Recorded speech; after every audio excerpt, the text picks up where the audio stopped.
Morning. Yeah, let's just roll, bro. We're rolling, brother.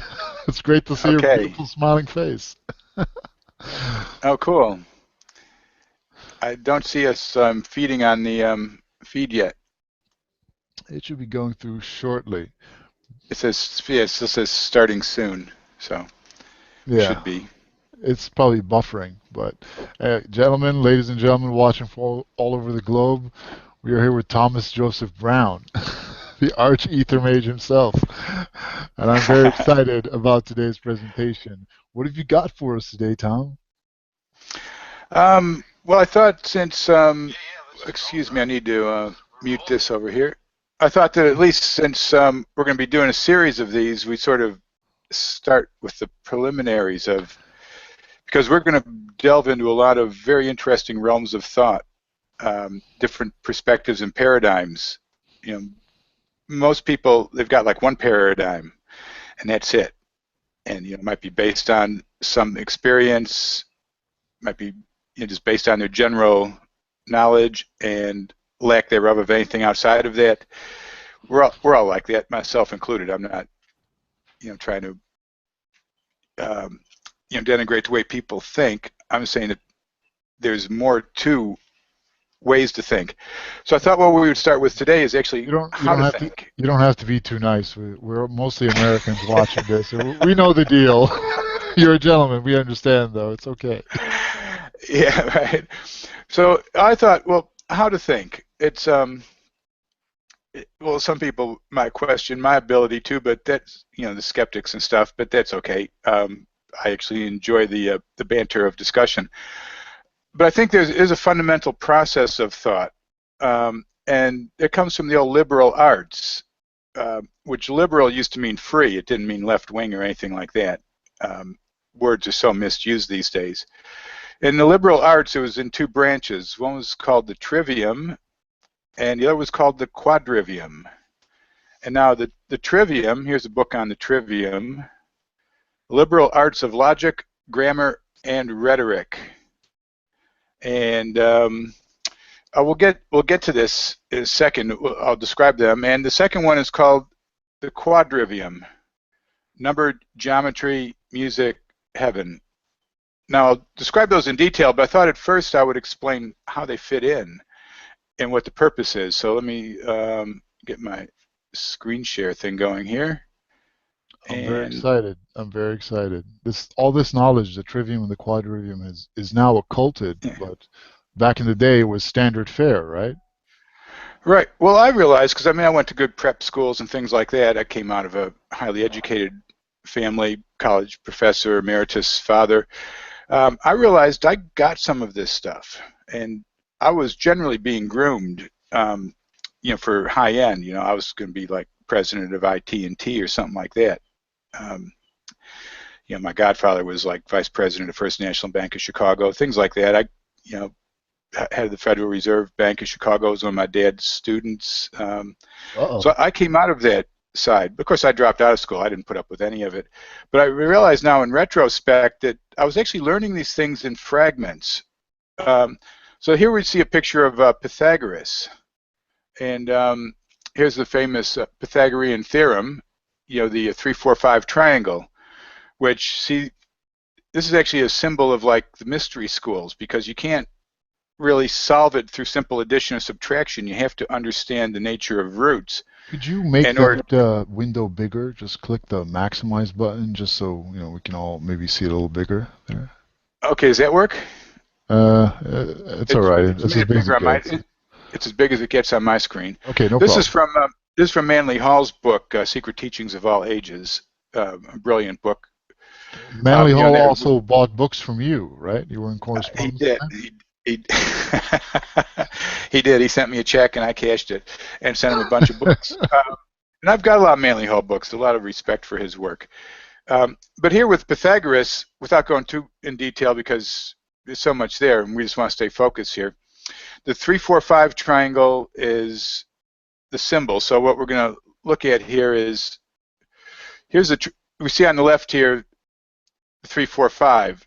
The 5 is the 5 sentences. That's the hypotenuse.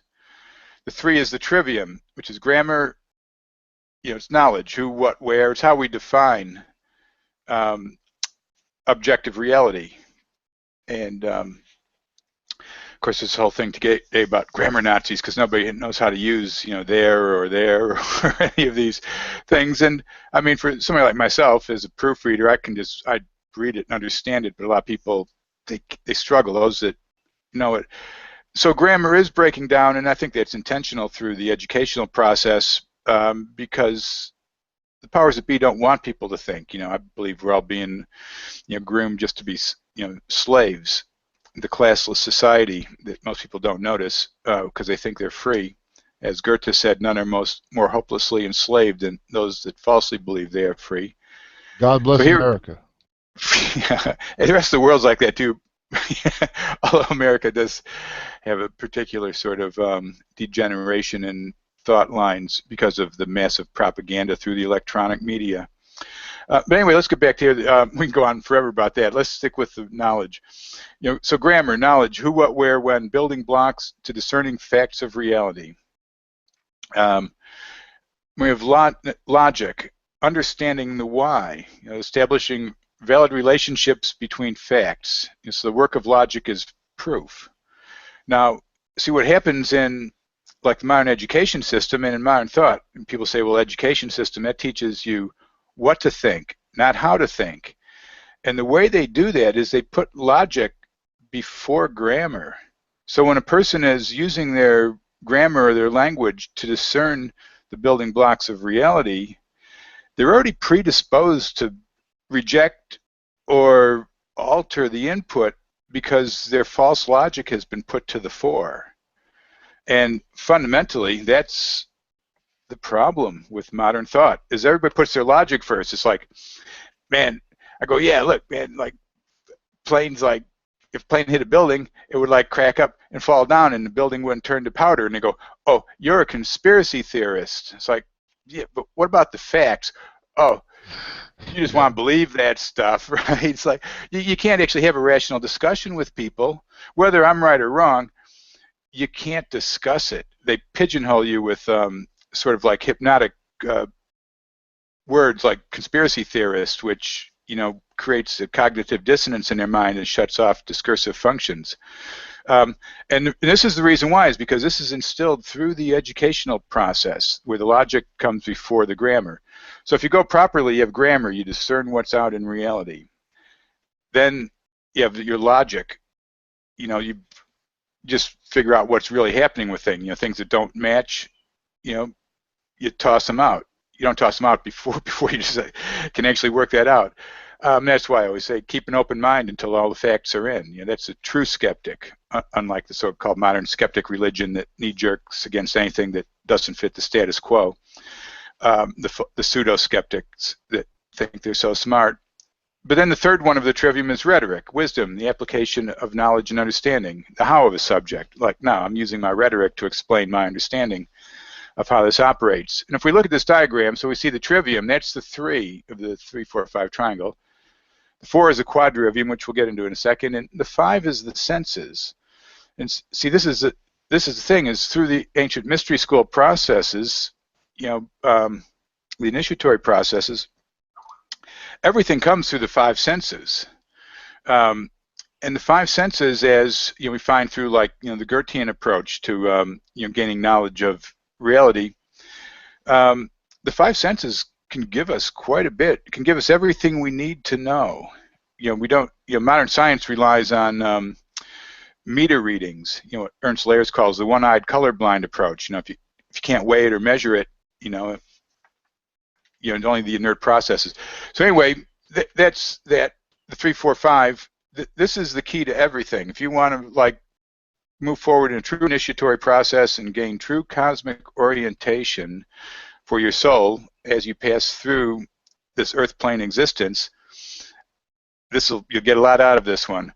So here we see, what's the quadrivium? Okay, we know, right, the trivium, right, it's the grammar, but what's the grammar describing? Okay, so we have mathematics, which is basically abstract numbers. I dealt with that a bit in my video Quaternity. So then we have geometry, which is numbers in space. which fundamentally, starts out with the Platonic solids, which are, the only equal-sided polyhedra available. There's only 5 of them. You can't. It's the basic nature of space. And the golden section, that's like the metric of space, we could call it. Anything that's alert or alive, and as we discussed in the past on matter, the inertness versus alertness. Anything that's alert or alive functions according to Fibonacci series or sacred geometry, depending on various characteristics of its internal structure. All right, now we have music, which is numbers in time. So what's interesting is numbers in space and numbers in time. So we have numbers in space like geometry. That's you take the Platonic solids. One of the solids each. They nest into each other perfectly. Geometric forms can fit together with no space in between. Right, it fills space when you're using it for that purpose. Numbers doesn't work that way.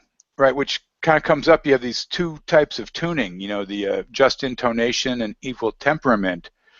And which gives rise to what they call a pythagorean comma, which is sort of the difference between them. And I believe we're going to have the wonderful, brilliant Michael Thoreau with us at some point, and he's a master musician and geometer and understands these things, and we can get the technical definitions from him of this.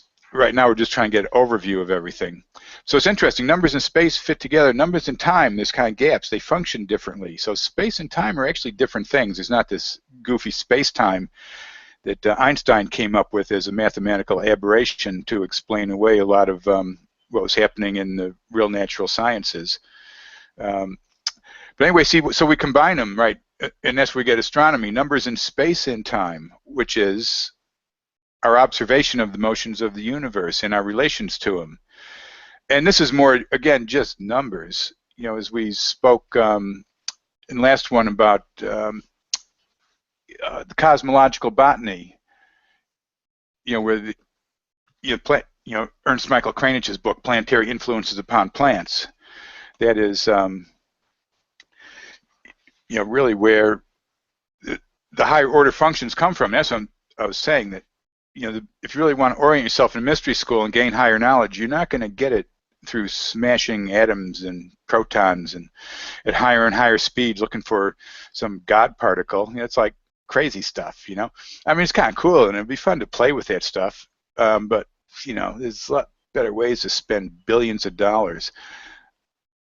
Yeah, okay, so those are there. Let's see, I have probably a couple pictures. Let's flip through here. I have right, so here's the Platonic solids, which are attributed to the ancient elements as formative processes. Let's see what else I have here.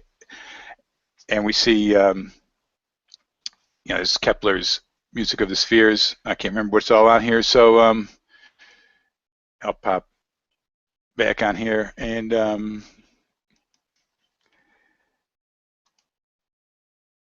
yeah, so anyway, you see I'm sitting in front of my library here, so at least as we discuss these things, I'm not an expert in anything. I'm like the librarian. I know where the information's at because of the fortunate opportunities of my life has been to meet many amazing people at researching many diverse subjects, and with people from old like mystery school teachers to hard-nosed scientists, and I just talk to all of them and see what they think. So as my good friend Mike Westcott, who's plays under Terra 9 and Serious Music label band names, but he calls me the Akashic Librarian because he always says, "Yes, from anything I can come up with it," but doesn't mean I know everything about it. So I'm not putting myself off as any sort of expert or anything. It's just that I feel like I found some orientation in reality, and that's really what I'm trying to pass on to people. People have to discern for themselves what's happening out there. So let me see what else we can bring up here. And of course, so then we start getting out, and one of the things that I want to bring up, and we'll discuss a bit of this, is light and color, because this really gets down to looking for the right picture we'll start with. Okay, I always love it when computers sit there and don't do what you clicked on them for, so we'll have to wait a second here till it's no problem. my screen just, oh, here we go. Yeah, Yeah, we all need new gear to do this. So what I'm going to do here is pull up this picture, which probably everybody is familiar with. That's as big as it goes here. That's full screen. And now this is like a standard, okay, this is Encyclopedia Britannica. You can't get any more authoritative than that, can you? This picture is absolutely incorrect. So you see white light coming into the prism, and you see the color breaking. Could you zoom in on that picture a little bit with the controls and the window? Oh, let me see if I can. Oh, no, it wasn't zoom. Here's zoom. I had to get a new viewer because yeah, I had to switch to another computer because my other one was going silly, and we had to come online. So I'm sort of limping along, putting out here what I can. Okay, so here we see it, right? White sunlight comes in. This shows the light breaking off here, but this is absolutely incorrect. And this is part where I say people's logic comes before their grammar. So, and this is intentional. There's no way in the world that they're going to put the something like this in Encyclopedia Britannica unless they want to put the wrong information and distort your way of thinking. So that's really important to consider. Why is that wrong? Yeah. Why is it wrong? Well, we'll show you in a second. Let me go to Goethe's pictures. Well, the color doesn't come in here. Basically, you get two color bands. You get red, yellow, blue, violet. The green doesn't appear till out here. There's white in between. So let me find this other picture here. We'll go with this one and see if we can. And now my controls for... I was trying to zoom. It won't let me zoom. Anyway, just having a bit of fun with the old program. Oh, I think I can probably do it from down here. Let's see. Let me see if I can. Anyway, it's going to go funny on me right now. But as we can see, here's where the color comes from in a prism. This is from Goethe's work. Who he believed Newton until he picked up a prism and looked through it. And this stuff's all easily found in image searches on the internet. So here we see the white light coming through the prism. The colors are manufactured at the fringes. The green doesn't appear till afterwards. So, how in the world do we get Encyclopedia Britannica showing us the wrong picture when this is actually what's happening? And here's the interesting thing about this is, okay, so we see this coming through. This isn't light being broken into colors. This is light and darkness manufacturing colors at the fringes. Because if we reverse this situation here, reverse the fringes, let's see, we get this here, which is the reverse spectrum. And that's, what can I say? How come the Encyclopedia Britannica doesn't show you that one? It's obvious that there's a inverse function going on there between magenta and green. And now, according to Goethe, green and magenta were like a secondary polarity in the spectrum. So the primary polarity is the red, yellow, blue, violet poles, which appear no matter what. They're always there. You can see them if you look through a prism, white wall. You see, like Goethe did, you see, the fringes. You might think of it as a lensing effect or something, but that's actually the primary effect, is these little color fringes, and they're just amplified when done like this. So somehow I'm going to have to close this window to get to another one because let's just close all windows. Okay. I'm just going to have to close my image windows for a moment and reopen them. Anyway, I'll put myself back on here for a second while I'm doing that. Yeah, cool. So let's see. Oh, go ahead, put your picture up. There we go. There's Dinshaw spectrochrome, and it's also works with the Goethean optics. And that is, here we see the red and yellow over on the left, and the blue and violet over on the right. The green's at the top, the magenta's at the bottom. And that is basically how it works. I was just looking here for... So the green the green and magenta are opposite poles of each other.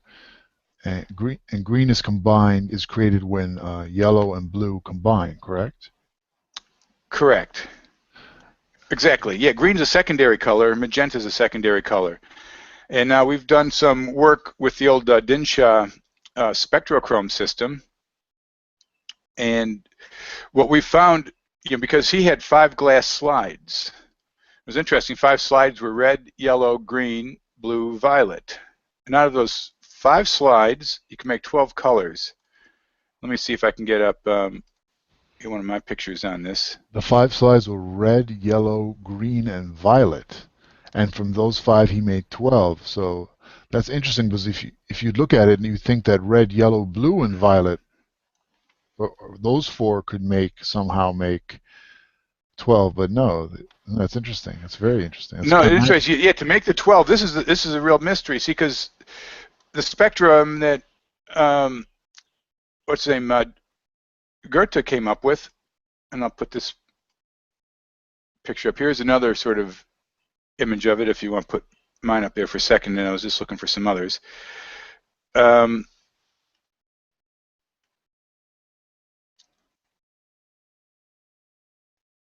Okay, still got your picture up there. I was just looking for more Dinshaw. Oh, hi, there's you. You can't see your picture should be. Yeah, no, I see you. You only see me. Okay. Oh, now I see. Okay, now I see my picture. I didn't realize I had that controller. That's okay. Yeah, apologies to anybody that thinks we're like clowning around here because we're just figuring this out, but it's fun. We'll get more slick and smooth as time rolls on. So here we have, this is a diagram I've made out of it, but that was only because I was actually trying to get this other picture here, and I've got multiple screens and everything here, and this is a new setup for me here. Here we go. Here's the Dinshaw spectrochrome.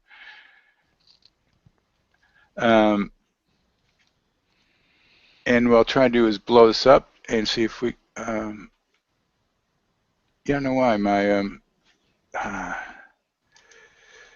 this new program I put on to open up pictures hasn't been the most easy to use.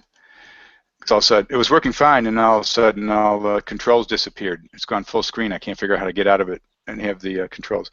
Let me try again one more time here. I'm sure we can get it here.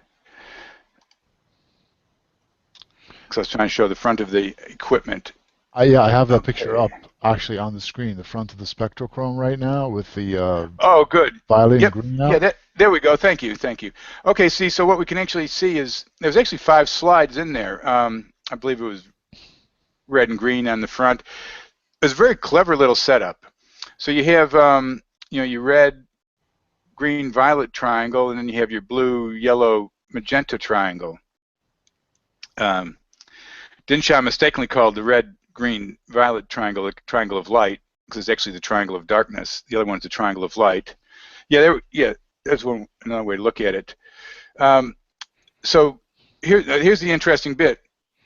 When I first got onto this, I didn't really know anything about this stuff. I thought I was looking at things. I'd come across people like Schauberger and Wilhelm Reich and studying Kabbalah and all these different things, but I didn't know about like Goethe and Dinshaw and this whole sort of line of thought.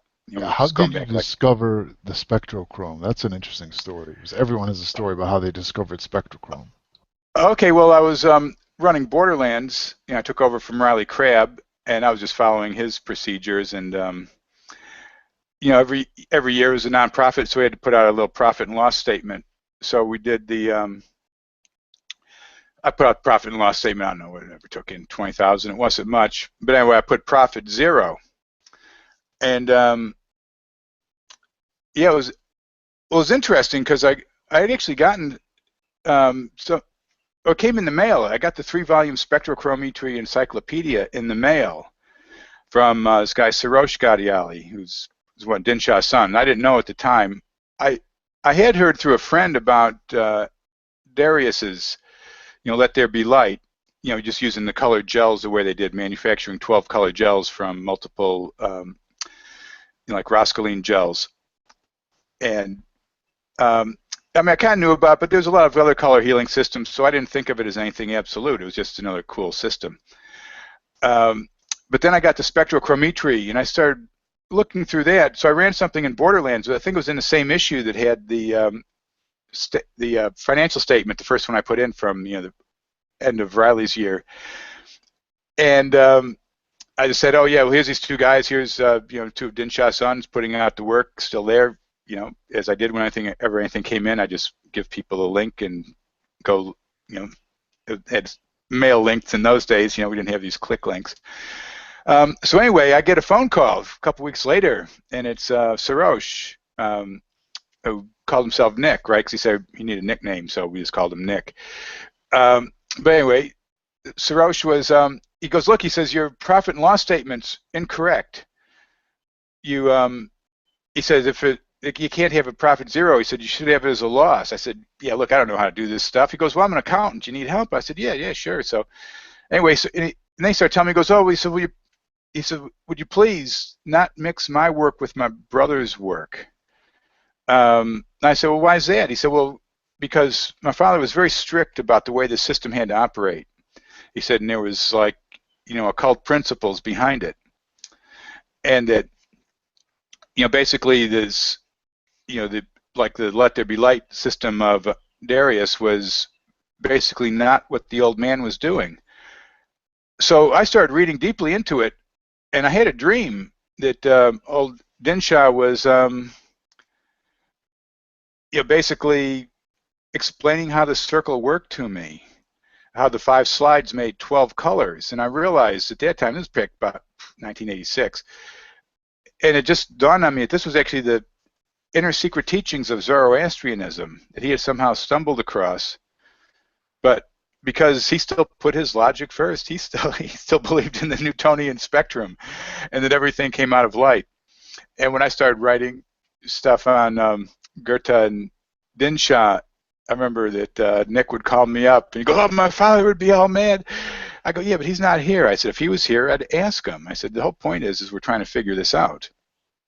And I still can't understand how Dinshaw went along with Newton, because he was working with prisms and everything for so long. So that is a big puzzle in my mind still, but nonetheless, Goethe and Dinshaw's system agree perfectly. They are fundamentally the same system. Now to the slides. So you have the 5 slides: red, yellow, green, blue, violet. So red and yellow make orange, and you don't really get as like the orange you might see in pigment. These are basically radiant colors, so you don't really notice too much of a change, but they would notice a change in the effect on the body in their research. And spectrochrome was used by many doctors in hospitals till the AMA forced them to stop doing it. So anyway, like yellow and green make lemon, green and magenta, I'm sorry, green and blue, turquoise, on and on. But now to make these other, to make magenta, you had to mix the red and violet slides together. And actually to tune the glass, because these were all tuned glass, around 360-degree circles, so they were all spectroscopically tuned, but Nick showed me how to tune them anyway by holding them up. And basically the green had to match the yellow and blue together, obviously, there, and then there was ways to match the green and magenta. You could sort of see things on it. But the fact that the spectrum in the light side is does seem to be the dominant one, which is why everybody's been confused. That because we're in physical reality, and that is the physical side, and the spiritual side is more hidden. So this is the unfolding of the light ether into reality, and the way that it makes these 5 colors. I'm sorry, the 5 slides make 12 colors. I would say is one of the secrets of the ether, which cannot be fully explained in words. It more needs to be sort of experienced and meditated on, and that's why I've been working with Mark Fisher and hoping that we can actually get some units out with tuned glass. There's a few different things out there. There's a lot of color healing out there, and but everybody's still basing it on sort of Newton. And even now, the whole chakra system, you find almost anything on the chakras. They got the rainbow, but that's not like the authentic system. That's just what people lay on it, and it looks real pretty because the rainbow's all real pretty. But like, I want people to. I just want people to understand why we're talking about spectrochrome. Just a little history. Could you give us a little history about spectrochrome and like how potent it really is, how effective it really is, what it can do? oh, sure. Well, the spectrochrome system was basically done by Dinshaw as a color healing system. No drugs, no diagnosis, no manipulation, no surgery. He said when you get to that point in life when doctor, lawyer, priest alike, doth fail to bring the required relief, he says, come to me and I'll help you to help yourself. And this whole thing was with the color. I think people kind of look at it as a color healing system because that's sort of the Western discursive mind would think of that. I've instantly recognized it as an initiatory process. And because of that, because it is a true cosmic initiatory process, health benefits are going to come out of it because you're aligning yourself with like the true energies of the cosmos, the true natural sort of harmonious structure. But yes, it was used in hospitals. There's contention back and forth, but there is a lot of what we would call case histories. I've got here up on the shelf, which I can't reach from here, but we've got I got a spectrochrome magazine going back to the 20s, all bound, and then after the somebody mysteriously burned down his lab during one of his trials, and he lost. He had a permanent injunction against spectrochrome, so he changed the name of the magazine to the Visible Spectrum Researcher. So hold on a second. They burned down his lab while they sued him in court, and then they issued a permanent federal injunction against the spectrochrome that lasts to this day. Exactly. In fact, it put such fear into him because Soros was like the youngest, I think, of 7 sons. He was still so in fear that he would never use the name. I mean, when I would talk about spectrochrome openly in Borderlands, he was like flipping out. He's going, oh, yeah, FDA, they're going to get you, blah, blah, blah. I go, yeah, whatever, man. I want to see them try to enforce this like 1947 thing. I can talk about it. I don't really care. Yes, we can talk about it too. Because that stuff only applied to federal areas. I was living in a state. Most people didn't understand that stuff either because their logic, they were taught what to think rather than how to think, and never actually penetrated the legal structure of things, which is a whole other story we won't get into today. But it is interesting because now Dinshaw went through a couple trials. There was some guy, I think, who was up in Oregon that he was actually a shill. They had him buy the equipment and then make a complaint, so he got dragged before the courts in that. And so he had scientists and medical doctors came in to back him up, and he won, right, in a jury trial. It was obvious that the thing was working, and everybody that was actually bought it loved it. And the guy that was the paid shill that got it just to put in a false complaint basically was made to look like an idiot. They tried to do him on immigration because he was basically, he's from India, with some Indian, but he was basically he's Parsi, he's from basically of Iranian or Persian extraction, which is where I believe that he had this inner sort of knowledge, probably from past incarnations, because he's obviously an adept master, of this whole Zoroastrian structure. But nonetheless, because he put on his immigration, he put Caucasian, right? So years later, they dig that up because they're trying to do anything. I mean, they tried to do him for rape because he crossed like state line in a rail car, right? He was traveling somewhere with his secretary, and since she was under 21 or something, and the door was closed on their rail car, right? That was like statutory rape. So they tried to do him on that. He actually got presidential pardon for that one. But it just shows that these forces against him were very powerful. And so anyway, they did this one trial. They seized his equipment, and he ended up in a federal court in New York. And he walks in, to stand in propria persona and act for himself. And he first started, he goes, oh, so this is an admiralty. And the judge is going, why do you say that? He says, well, because you seized my equipment, right? I'm going, man, this guy was like so ahead of the time. This is 47. People are still trying to catch on to this one today. Anyway, he defended himself quite well, against like experts from General Electric, Kodak. The prosecution brought in like, all the heavy hitters, and Dinshaw was just sort of like swatting them like flies. So his book 1,000 Years Ahead, which is out of print, I've got a copy here. It's supposed to be a few volumes. Only the first volume was printed, because of the fire and stuff. But anyway, in the middle of that, he was obviously winning. So his lab got firebombed, and it was such an incredible fire that it destroyed everything. I mean, it melted the equipment. It was perfect arson to destroy everything.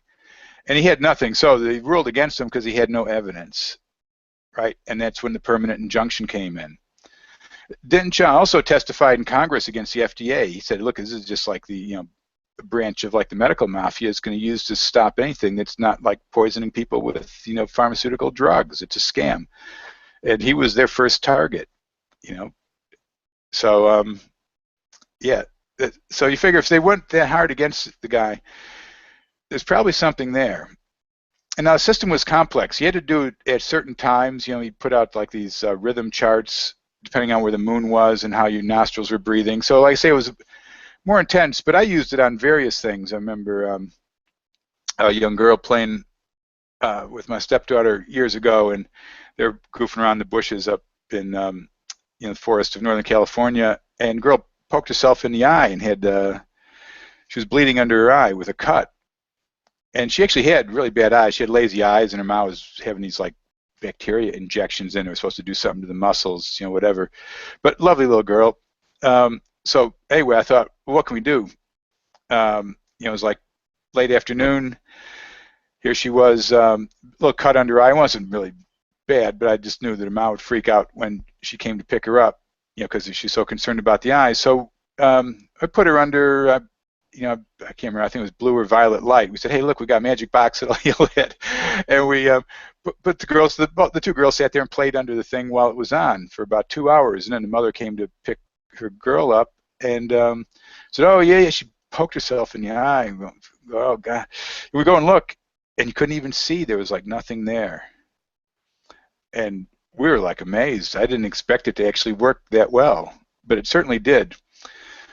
And another time, we actually got really bad sunburned. I was down at the beach with my old friend Vince Gaddis, the wonderful old researcher who discovered and coined the term for the name Bermuda Triangle.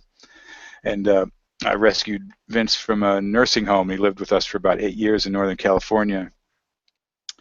But we went down. He didn't like the beach. He goes, I don't know what you like the beach for. But anyway, I took him down there one day. He liked drinking beer. So we were just sitting down at the beach drinking beer, talking about stuff. And I took him home. And I didn't realize I was really badly sunburned.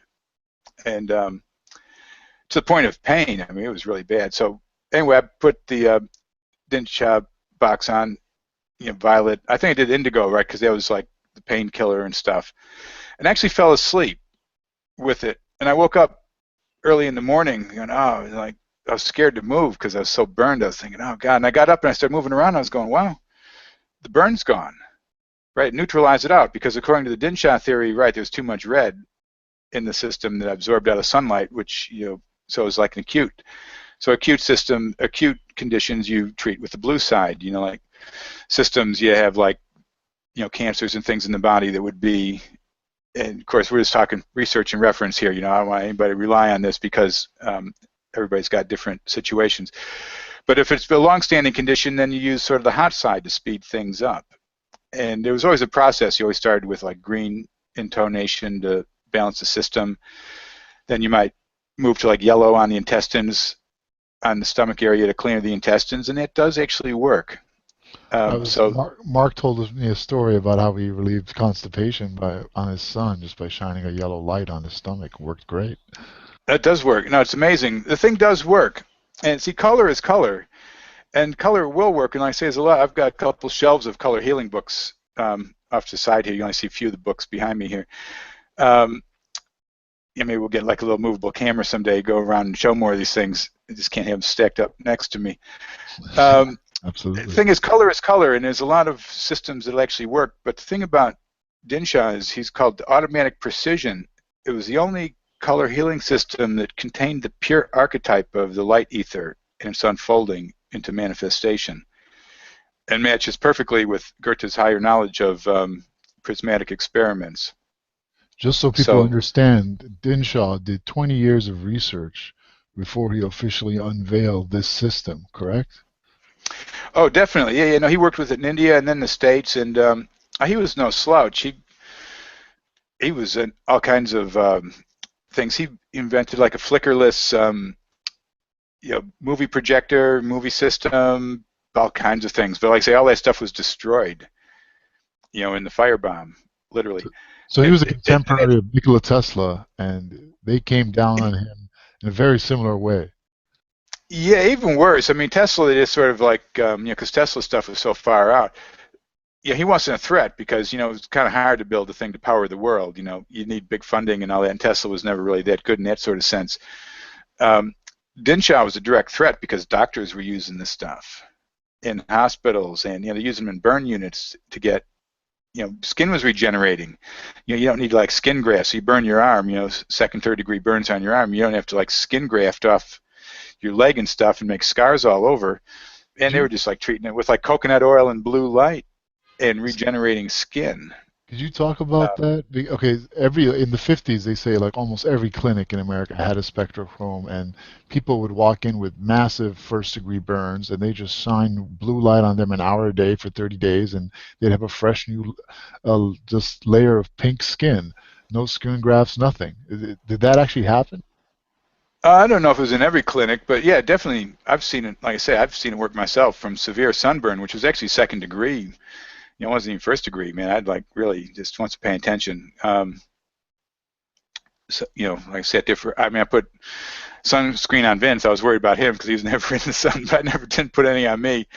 I was just silly enough to sit there for hours in the hot sun, and yeah, that just like I would say just probably 5 or 6 hours sleeping under the thing, and it pretty much was gone. Startling. Now the thing with the Dinshaw system is he had to do it at certain times, um, and there probably are times like cosmic tidal times where it will work better, and he even like he couldn't do it during eclipses, and I can't remember all the reasoning. I really read through this stuff like 25 years ago, but yeah, I didn't really practice it and remember all the details. I was just trying, for me, I just go through this information, and to me, I'm sort of like, I throw a book in the hopper in the sieve and just shake it and see what sort of, after I sift out all the sand, I see what sort of like structural archetypes are there, and that's all I really remember from these different processes is the structural archetypes. I can't really remember all the exact details of every system that I've been through. My brain's not that big. Which is always nice to have a lot of people around there doing different things. Then you can ask them. Um, so, but definitely it worked. But there were, like I say, by the 50s, it was pretty much banned. Right? He was still selling them. He was selling them into the 60s under the visible spectrum, but it was really 20s, 30s, and 40s was the heyday of those. Um, and people are probably still using them.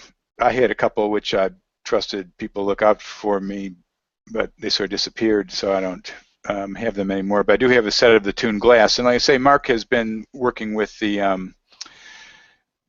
analysis of the glass, and this is one of the things we discovered in the glass, and we'll get the graphs together when we have Mark on here, and we'll show him that green and magenta do have the same wavelength, but they rotate in opposite directions in the ether, as Dinshaw said. This is fascinating. And we just discovered this by chance, the way that the spectrometers work, that Mark went to some high-tech lab to doing it, and I'm going to let him explain that when we get on, but we are going to show this. And also, too, that like, purple and turquoise and scarlet and lemon, respectively, have the same wavelength peaks. We're on one, let's say, so magenta, right, because you got the two colors that come up. Let me see if I can actually find one of these graphs here while we're having a chat. So this is an important point. Just shining the color blue and trying to combine it with violet that you just pick out is really not going to replicate the system. It has to be the exact wavelengths, and when they combine, it's going to produce another exact color. So it's very precise. Exactly. So Yeah. So anyway, we get the peak. I'm opening up this is like a spreadsheet, so I'll see if I can get if it'll open and get the graph up on this old computer here. It should be opening here. Yeah. Well, when we get the peak, I can't remember. It was about 528. But on the magenta, okay. Here we go. Here's the graph coming up. It's just. So we keep going back to spectrochrome because it literally is a secret to understanding the structure of the ether through light and color. I mean that I want people to understand that like we're going at this thing because this is it right here. This symbol is ancient. You know, we're not Jewish. It's not about any religion. It's just about this ancient system for understanding the construction of the ether through light and color. Correct? Exactly right. It's actually the heart chakra. And that's why I struggled for years, for actually decades. I couldn't figure out why, because if you look at like the Chortens or the Stupas, as they call them, which is, like the sacred buildings in India of the elements, it's like earth and just the logical progression of the elements, earth, water, air, fire. But in the chakras, fire is below air, right? The Manipura, down below solar plexus is below the heart, which is air. And like I say, I really, really struggled with this for years until I finally realized, right, that the light ether actually is the gateway to the unfolding of everything. So naturally in the organic system, the fire is below that to activate the body. Let's see.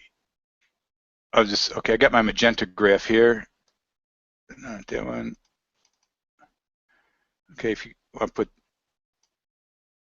that up, and I'll see if I can find the green graph. Now, when Mark was actually looking at this, he asked them, I haven't found it here because I've got stuff spread across a few computers, but he actually said, can you turn this thing down and can we see below here? And we actually turned that down. It's like logarithmic, but you can see that the trough of the tuned glass is identical to the peak of the green. And so I'm looking for the green one here. If I even have them all in here.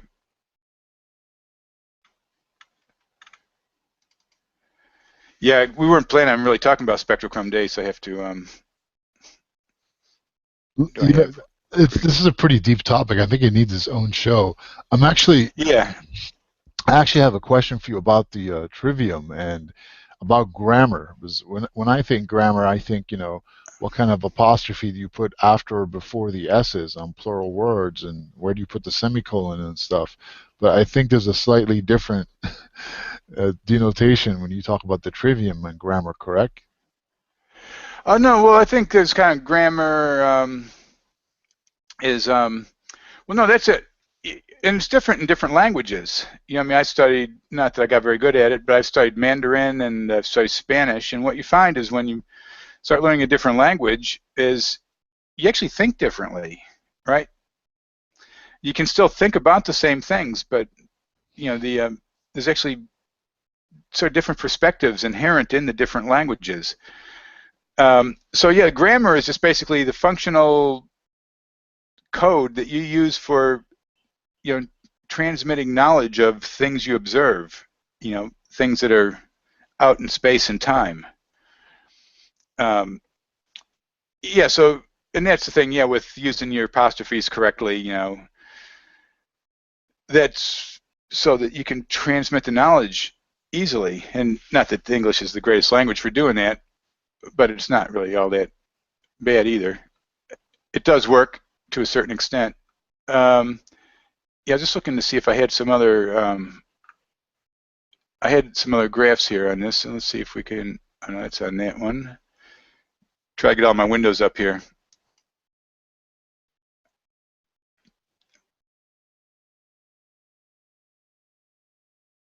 Here we go. I'll just get to the right picture before I pull it up. Okay, since we're on there, I'll show some of these sort of pictures here. Here's my mouse. And we'll get the screen share. Okay, right. Art of understanding, right? Um, as Aristotle said, the aim of art is to represent not the outward appearance of things, but their inward significance.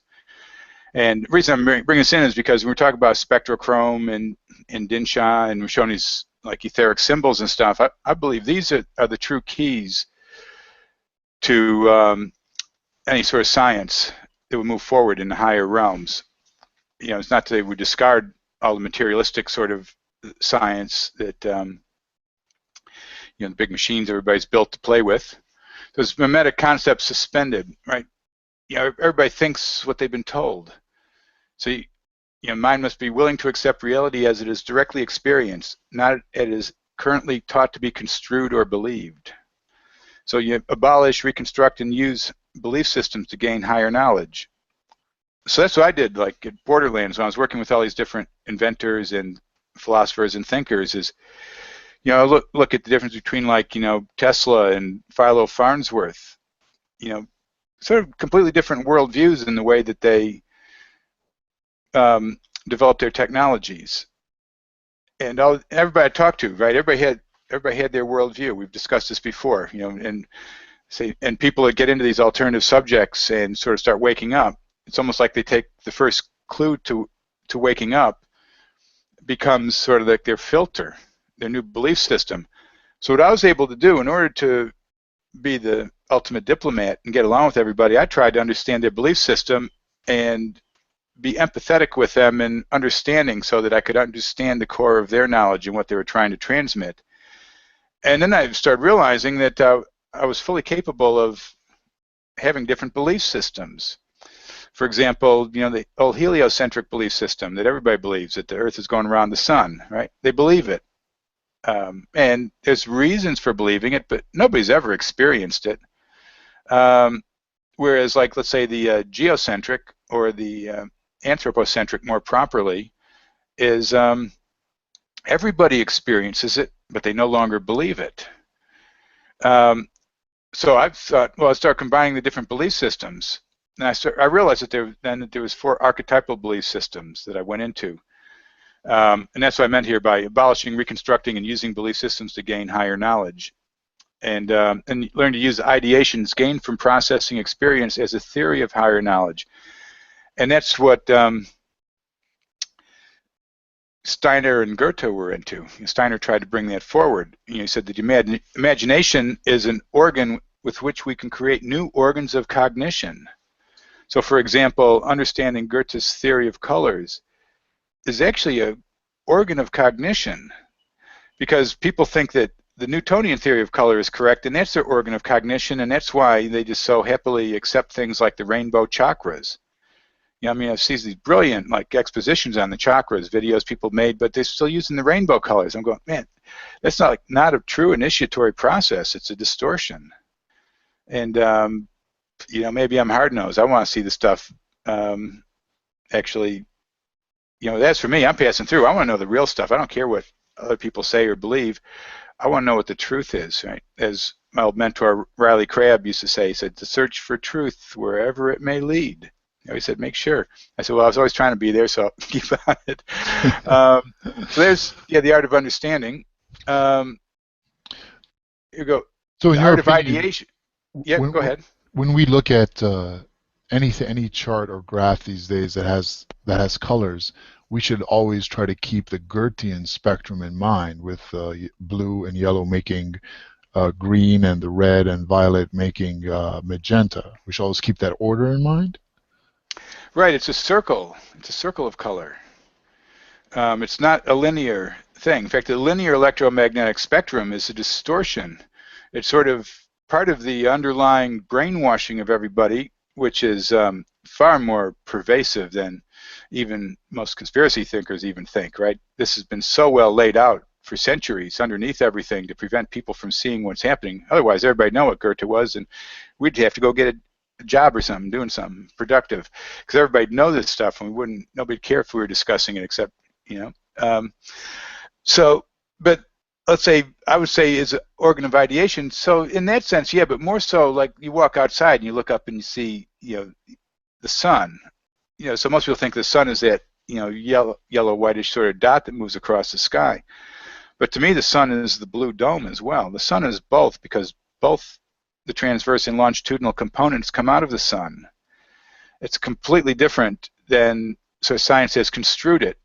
Although from their construction, they can develop certain sorts of technology which works, but they don't have the true deeper understanding that resonates with the structure of the soul and manifestation. So the initiatory process of the soul is stunted, and so much so, like in our present day, civilization's initiatory process is stunted totally. More people know who Kim Kardashian is than Nikola Tesla. It's like, man, how did I get on this planet? I can't believe it. So anyway, what is ideation? Right, I was talking about that, and that's what, like I was talking about, going out and looking at the sun being both the blue and yellow components, which are the polarities. So there's polarities in everything. There isn't a straight line through stuff, like just a bunch of vibrations. Things have vibrations, but they're qualitative expressions of higher forces. So yeah, so where's one begin to measure a circle? The circle being, our knowledge of reality. Where do you actually pop in? And if you have a false belief system and a false logic, sure, you can be in the middle of it and you can argue forever, but you still can't. And you can make fun of people like the pseudo-skeptics do because you don't believe the way they think. But how many people are actually able to process both belief systems? Because I am. Because I came out of one and came into the other, and I can understand things, and sometimes things don't always work over to one, and I have to go over to the other one to think things out. And it's that which survives the different belief systems, the archetypal structures, which is the true knowledge of things. Right? See, so true archetypes are axiomatically derived from naturally observed functions or actions. They're not some agreed definition. Rather, the symbol activates the sub and superconscious and was originally intuited, directly from reality. So I call them, rather than archetypes, I sort of was calling them axiomatic derivatives, but then I realized I had to explain it more, so I just call them archetypes. Right. Aesthetic art and code of symbolic logic. This is kind of one of my talks when I get more into the art of things. Functional symbols may be derived through becoming aware of primary perceived reality untainted by belief systems or conditioning. And since we are actually tainted by belief systems and conditioning, that's why I propose the multiple belief systems. And this is something we'll actually have to have a separate hangout on what I call my four-world theory. And the four worlds of the Kabbalah, which is just another symbol which works in some ways, works and doesn't. But here we see the four worlds at the top here, the world of archetypes. And we have, right, they call it the creative world. You can call it archangelic. That stuff doesn't really matter. We're just going purely with, they call this astral. I would call this one the formative. And the bottom one, active or manifest. So, and basically there's a tree of life in each. So you have like the, 40 spheres, and this bottom one is like what they call Malkuth, that's Earth. There's this sort of modern sort of cult Kabbalah and stuff, but again, that stuff really doesn't get into the primary functions of things. It's more of a, it uses bits of that to pull people in and give them a little bit, and people get a little bit of bliss out of it. The bliss bunny from grabbing one little thing, and that's their thing. And if they still their mind through it and get there, then that's perfect, right? I would say I'm not knocking it. For me, I had to go through everything. I want to know the absolutes. In fact, that people disagreed so strongly about these deep systems. Right, here's where I sort of show them. Like, so here you have the archetypal, creative, formative, and material. It would break down spirit, thought, word and deed, force, pattern, activity, form, fire, air, water, earth, spiritual, mental, emotional, physical. Right, so there. You keep seeing these archetypal forms come through, and here's a way of seeing them, how the Kabbalah more unfolds. I've used some of these pictures in my quaternity video, so if people want a bit more of how I think on some of these things, and then we just have different ways of looking at the archetypal structure through plants and clouds. It appears in everything. So, yeah, where can we go from there? Well, I was talking about the way people believe in So we have to get people past the electromagnetic spectrum, right? It's functional to a certain degree, but as we can see, even the Encyclopedia Britannica is putting the wrong spectral pictures in. And like I say, they don't do that stuff by accident. There's no purpose in that. Why is that stuff wrong? I don't get it. And why are people so strongly opposed to thinking through these things? Because it's funny, and people go, oh yeah, well, they get into these things. Well, if you don't, and they start wanting to talk about these hypotheticals. Well, if a tree fell in the forest and nobody heard it, is there a sound? And I go, of course there's sound. I go, well, how do you know? I go, Yeah, they because just make up new stuff all the time. The whole thing is alive. The plants are sentient. They may not have cognitive and motor processes the same as us, but they certainly are reactive to things in the environment. They can see, hear, smell, taste, send out signals. They're in symbiotic relationships with mycelium from fungi, with insects. Of course there's sound. I mean, but that's what I'm saying is people are so narrowed down, and you start challenging the way they think, and then they start throwing out silly stuff like that. Then they start calling you names, which is funny, yeah, because I've been called some names lately for pointing out somebody was wrong on something. So I like what you put on that funny picture you made up that you post on Facebook, right? One of my powers or talents is thick skin. Yeah, you have high hit points because of that. Oh, you have to. I've dealt with some crazy people in my life. Some of the most brilliant people I've dealt with that really understood certain aspects of reality were also some of the most emotionally retarded and difficult to deal with. We won't mention any names because we don't want to promote them. But and another thing about reality too is you're out there looking at it. As I said, the geocentric, and that gets into the formative world, and that's like the fourth stage of the quadrivium, right? Numbers in time and space, astronomy, or we could call it harmonic analysis. But this gets much deeper, and here's the book here, The Nature of Substance by Rudolf Hauschka. And this is actually brilliant. Hauschka he founded Walla Pharmaceutical Company. He was one of Steiner's significant students. And he did these experiments where he would actually filter out sections of the spectrum on yeast. Because he was studying the vitamins. And basically, see if I can, he used different things, yeast fermentation, spheres, warmth, light, chemical action. So he was actually trying to discern the ethers directly through experiment. And that's what I liked about the scientists that worked with Steiner, is they really just got into this stuff.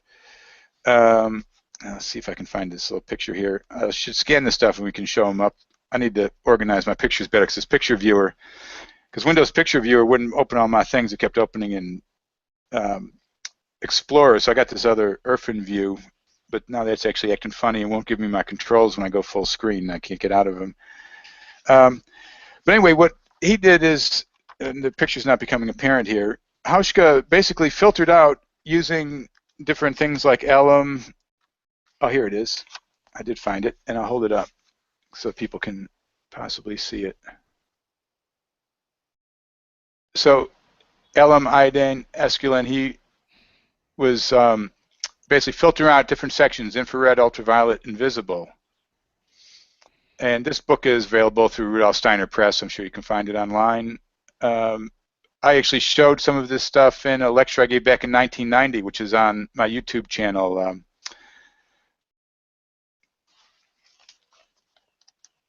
I can't remember the name right off.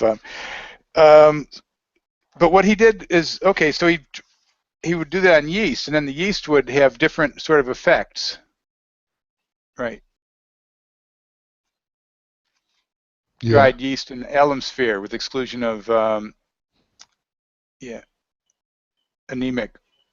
So basically what he would show is that what they call avitamosis, right? The diseases you get from lack of vitamins were the exact sort of formative patterns that he would get in these yeasts by filtering out different sections of the spectrum.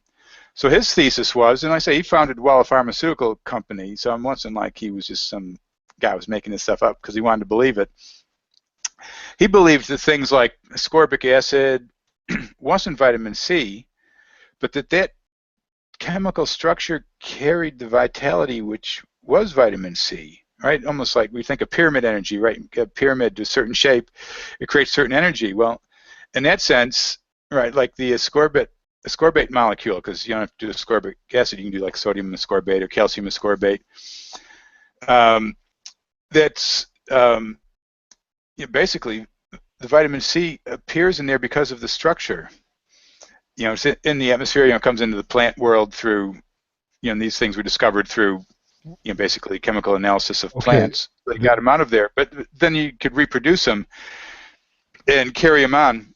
Of course, from nature they carry them around. So the point of that is that these ethers are basically streaming in. Well, I want to know something here because I've always wondered what vitamins really are. Like what are vitamins? Are they, that powder that you buy in the vitamin store? Does that have vitamins? Are they just like building blocks? But it sounds like what this fellow was saying, what Hashka is saying, is that they're actually like etheric vitality, and they're carried in certain cells or molecules better than others, but it's possible you could buy that molecule from the store but would have no real vitality to it at all, and thus you wouldn't get any real vitamins from it, correct? Or you can and you can't. Depends on the quality of the vitamins and the source of the material. One of the interesting things that Hauschka did in this experiment, or in this book, was they were doing like homeopathic curves with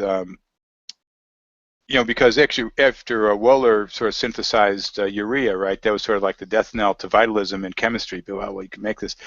So he actually showed, by doing homeopathic dilutions, you can have what they call potency curves, where depending on the amount of times that you potentize it, which is not mere dilution, as a pseudo-skeptic might attempt to sway you from thinking using that sort of terminology, you can actually get different reactions.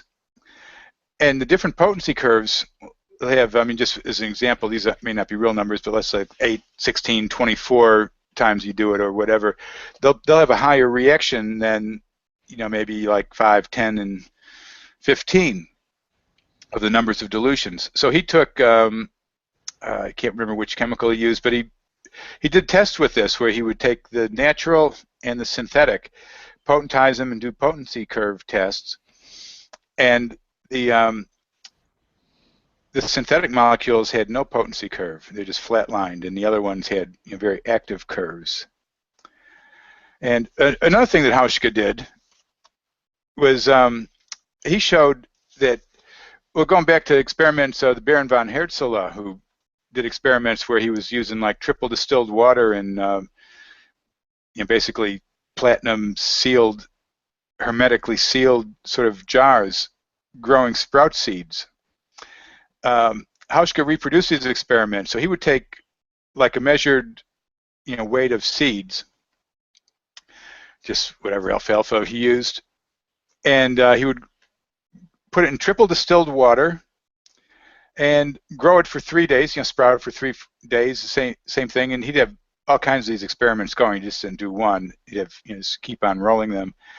So it's always standardized measured weights going in. He'd do like mineral analysis before and after of seeds, and then he would graph it out, and he would actually show that the minerals were basically coming into the plant in triple distilled water in hermetically sealed containers.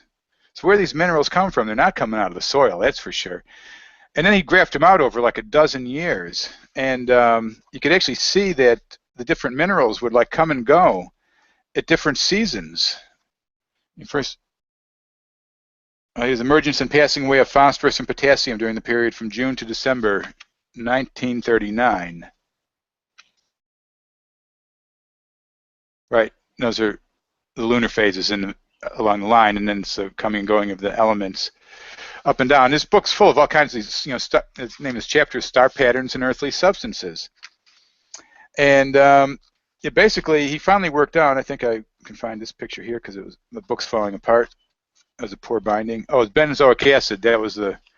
There's the potency curves for the natural and synthetic benzoic acid. The natural one's at the bottom, the synthetics at the top. Oh, that was distilled. I'm sorry, it was probably this one here. There we go. Benzoic acid, synthetic benzoic acid at the bottom. So they say, people, oh well, is that reproducible? It's like, no, not everything's reproducible if you don't have the exact same way they do it. Just the fact, and science is, and I'm sure that these things can, if somebody actually went and did them. But there's other parameters have come into play. Okay, here we go. The oceanic crust. Here's sort of the culmination of Hauschka's work with that. Right. So acids, bases come at different times. These are basically the times of year where the different elements would be more dominant in the hermetically sealed sprouts. So, that's why I say I love some of these German scientists. They were just like, just really went through this stuff in detail. Okay, now what I was saying is, there's parameters. Can you reproduce these experiments today? Well, certainly you can. Will you get the same results? Well, that gets into like Lily Kalisko's work with the, I'll see if I can find some of her pictures here. We've certainly got some online. The metals and planetary alignments, yeah, amazing work. The metals and planetary alignments, exactly.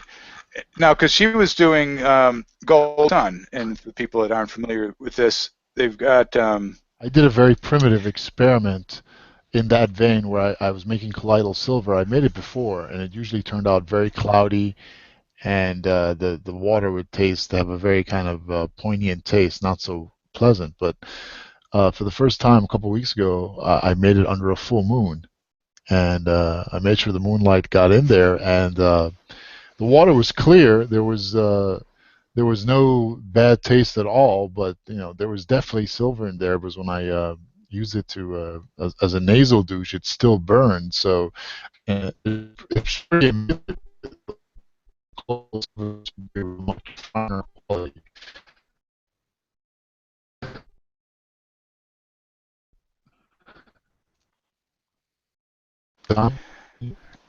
Yeah, you sort of faded out there and froze for a bit. I'm not sure if that fed through. The closest version to much finer quality what we did on the full moon than before. That's what I noticed. So there's something that's obviously an effect on metals, as the alchemists would always say.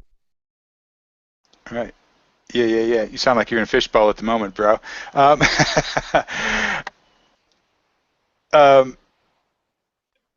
Anyway, what I'll say, I appreciate that. I kind of got that, on the full moon it was quite better, but we were getting distortion on that. But like, here's a book that my late wife Allison Davidson wrote, Metal Power: Soul Life of the Planets, and it's out of print, but posted it online.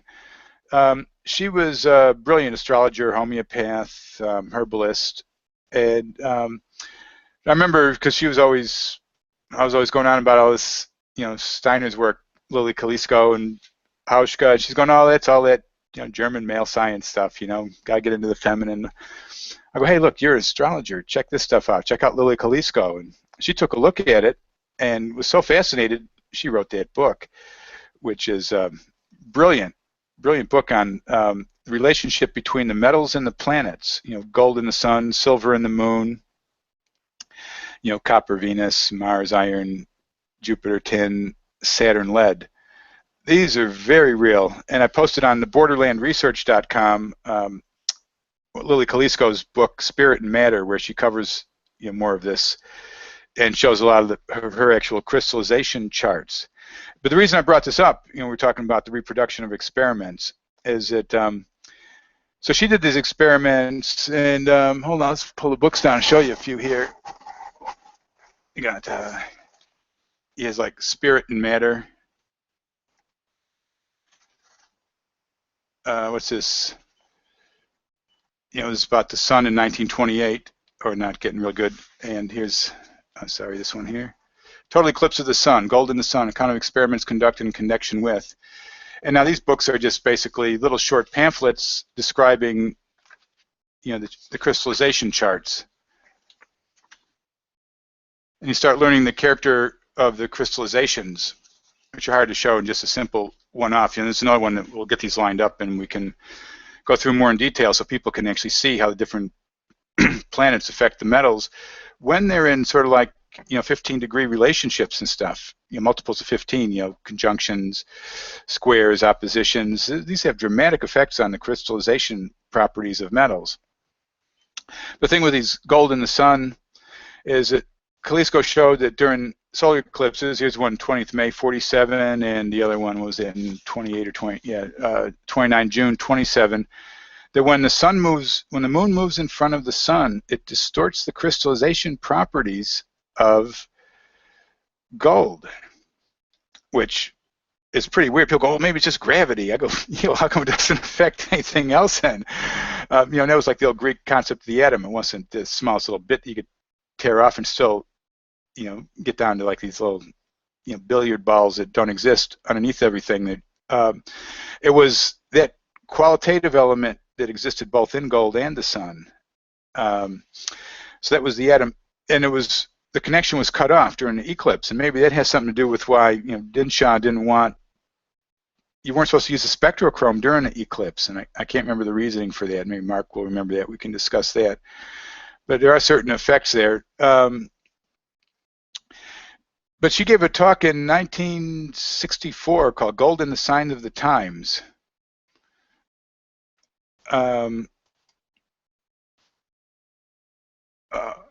Okay, I just got a little thing from Tech Zombie says, re-inviting me. My connection here is minor outage. So anyway, I seem to be still live, so I'll talk and we'll see if we're on or not. Because I see he has disappeared. So gold in the sign of the times was, in 1964, Lily Kalisko realized that the gold wasn't crystallizing properly anymore since the 1950s, and that there's something had disrupted the connection between Earth and Sun.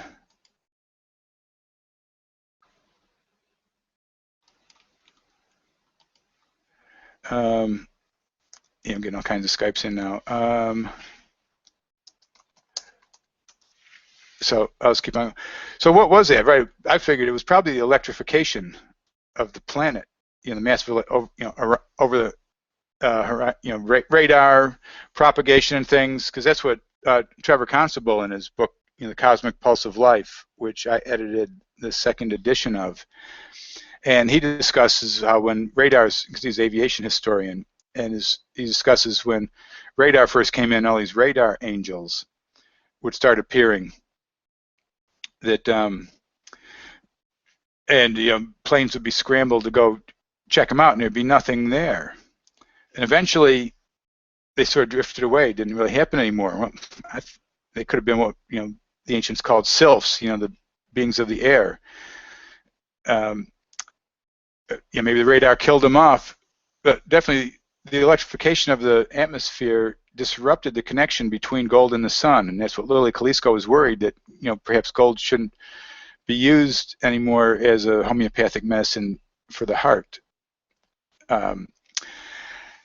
So whether or not something like Hauschka's experiments are going to be fully reproducible again is a good question, and that's something that would need to be discerned by experiment. There may be people doing these experiments, we haven't come across them.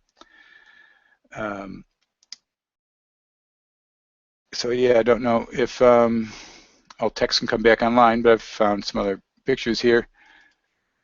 And here's the spectrochrome therapeutic acoustic system, where Dinshaw actually tried to tie it in with music structure. I've never really dealt with this too much, and it's interesting because now there's a lot of discussion about the 432 harmonic or 432 frequency for A being the proper tuning.